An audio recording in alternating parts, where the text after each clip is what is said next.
Hello, everybody, and welcome to the Trading with Ashley show. I am coming to you today from Tesla Studio. Tesla is one of the stocks I'm going to talk about, so I felt like it was appropriate. So, just as I suspected, and I had shared with you in a few videos ago, that you are going to start to hear a lot of fear, uncertainty, and doubt about a government shutdown. Well, I just saw a headline come through after the market that JD Vance said prepare for a government shutdown. This is one of the most predictable and easy trades to make if you are trading based on all of the hype and all of the negativity.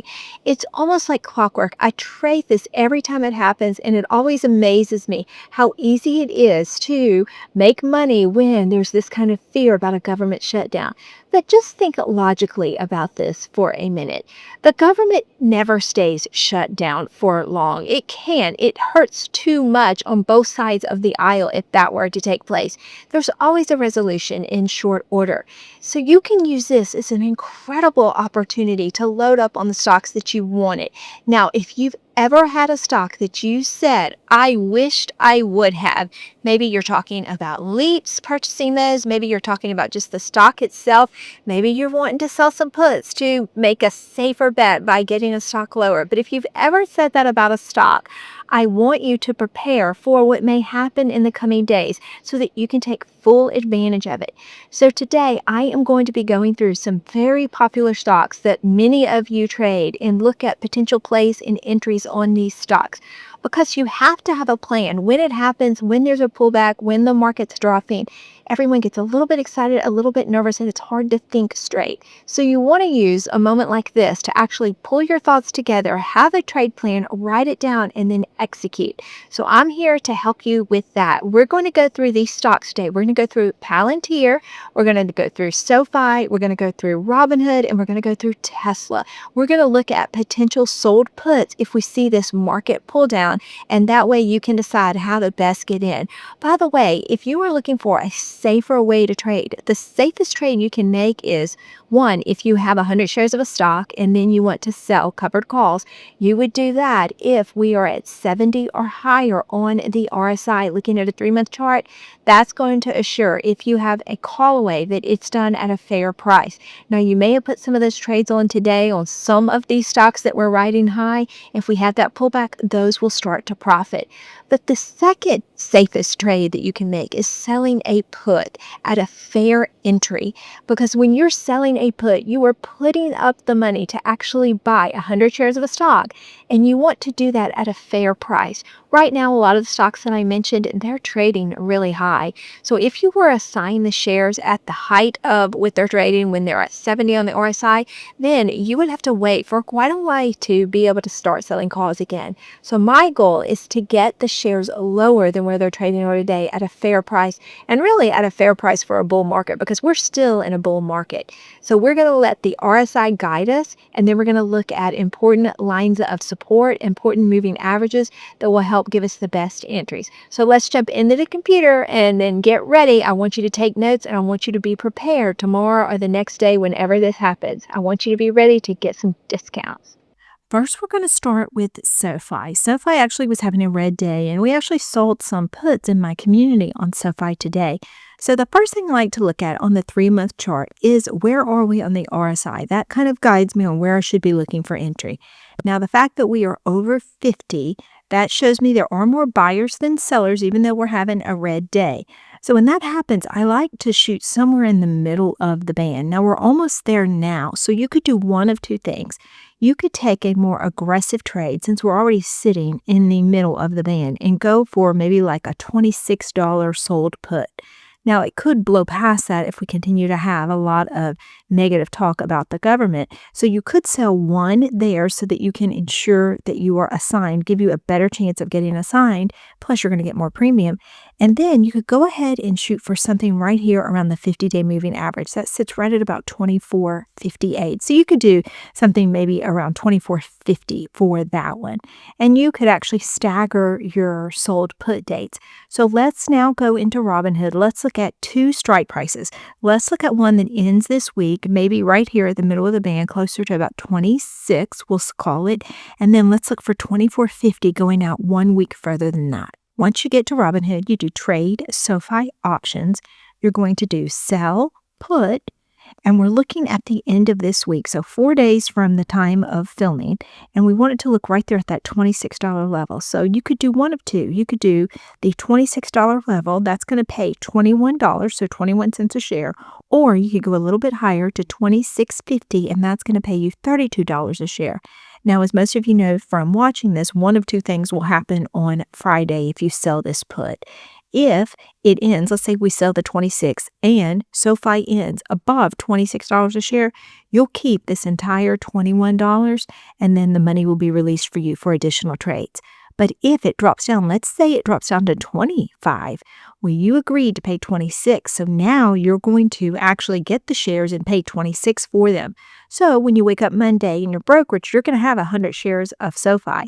You paid 26, but they're only valued at 25. In that case, you just have to wait until they start heading up again. Then you can start selling calls.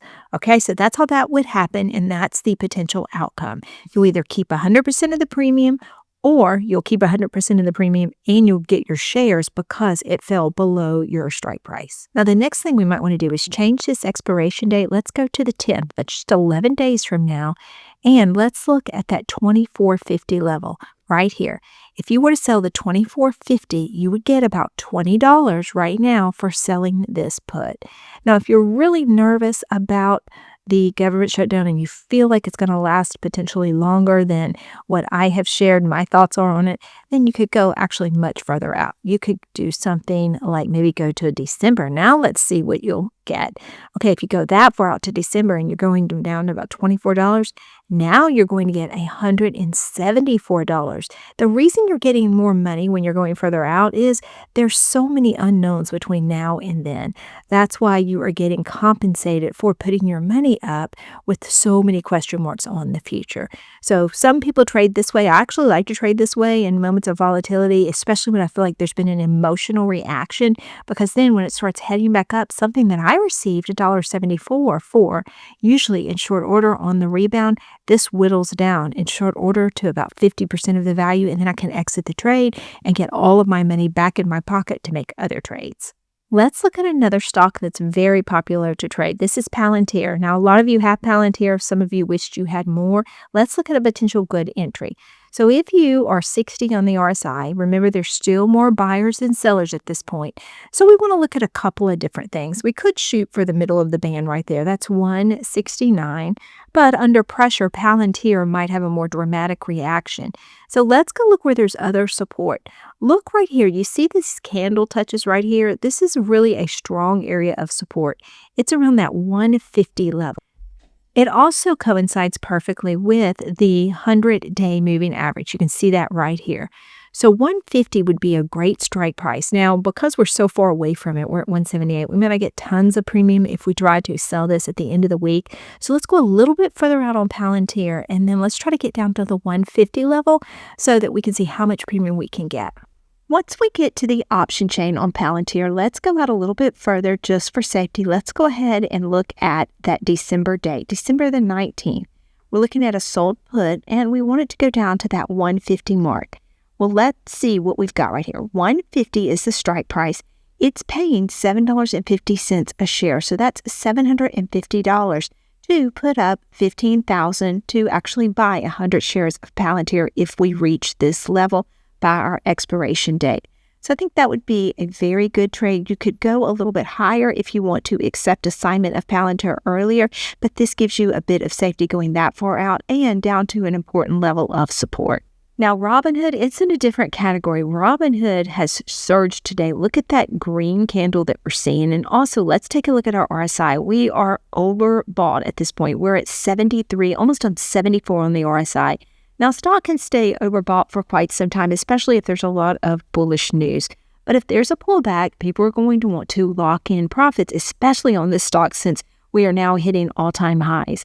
So we might see a pullback if we do pull back. Right here, let's look at the middle of the band. That is right there around 116, 117. That's a realistic point for this stock to bounce.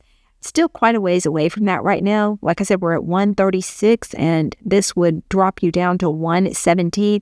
So for us to get any kind of good premium on this, we're probably going to have to go out a little further on this one as well. Let's go take a look. Once we get to the option chain, let's go see what the 115 strike is paying. If we sold this put for $115, we'll be getting $7.25 a share. That's actually really generous. It's $725 for putting up 11,500. Well, if you remember, we just looked at a similar trade with Palantir, but we were at the 150 strike and we were getting around that $750 mark. So this is nice because you could put up a much smaller amount of money and still get this nice premium. Finally, let's take a look at Tesla. Now, Tesla does have deliveries that are going to be announced this week, so that could skew the stock one way or the other. So you want to be a little bit more conservative on this one. Also, look at the RSI. We're at 70 on the RSI on the 3-month chart. This means that we are overbought at this point. And look, there's a small gap right here that can't be ignored. That's right there at 395. But that's such a great entry because a lot of people that miss the boat on Tesla, or miss the car, I guess you would say, they are saying as soon as it gets below 400, they will go ahead and buy it again. So 395 is a good point because that coincides filling that gap right there. And also, it's right there on the 20-day moving average. So I think I'd like to look for a shorter term trade at 395 as an entry. Let's see what we can find. Now that we're on the option chain, I am going to select October the 17th. That's just 18 days away, and it is a real good date if you're looking for a grouping of where the institutions are because they like to trade that third Friday of every month. So if you're anywhere close to it, sometimes it's a good spot to go.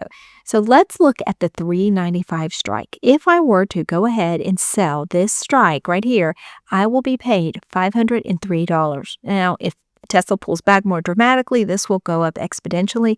But let's take a look at our deltas. We haven't done this on the other ones because I was pretty comfortable with the entry, but it's always good to take a look at the delta. Right here, it's 0.16. This is actually a really safer type trade because this means there's just about a 16% chance it will actually land here. And we're being paid a lot of money, $500, for taking that chance.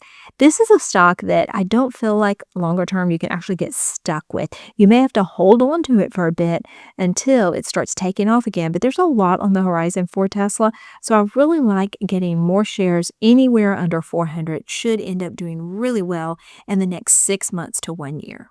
Okay, now that you have your entries and you know what you're going to do, let me share for you for a minute. What if the market doesn't pull back? What if you sell these puts and the market just goes higher? Well, that's okay too because you'll get to keep all of this premium and then you'll have your cash available either to start to dollar cost average into the stock that you want, or you'll just look for trades that look to be more beneficial to you. You know, no matter what's happening in the market, there's always a quality company that is ripe for selling puts.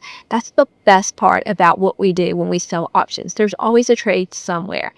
All right, I hope you all have a wonderful afternoon. I hope you get ready for any kind of volatility that may come our way. Remember, if you're with me, Trading with Ashley, there is no trader left behind. Now, if you want to see a video I picked out that's going to really help those of you that want to learn a little bit more on better ways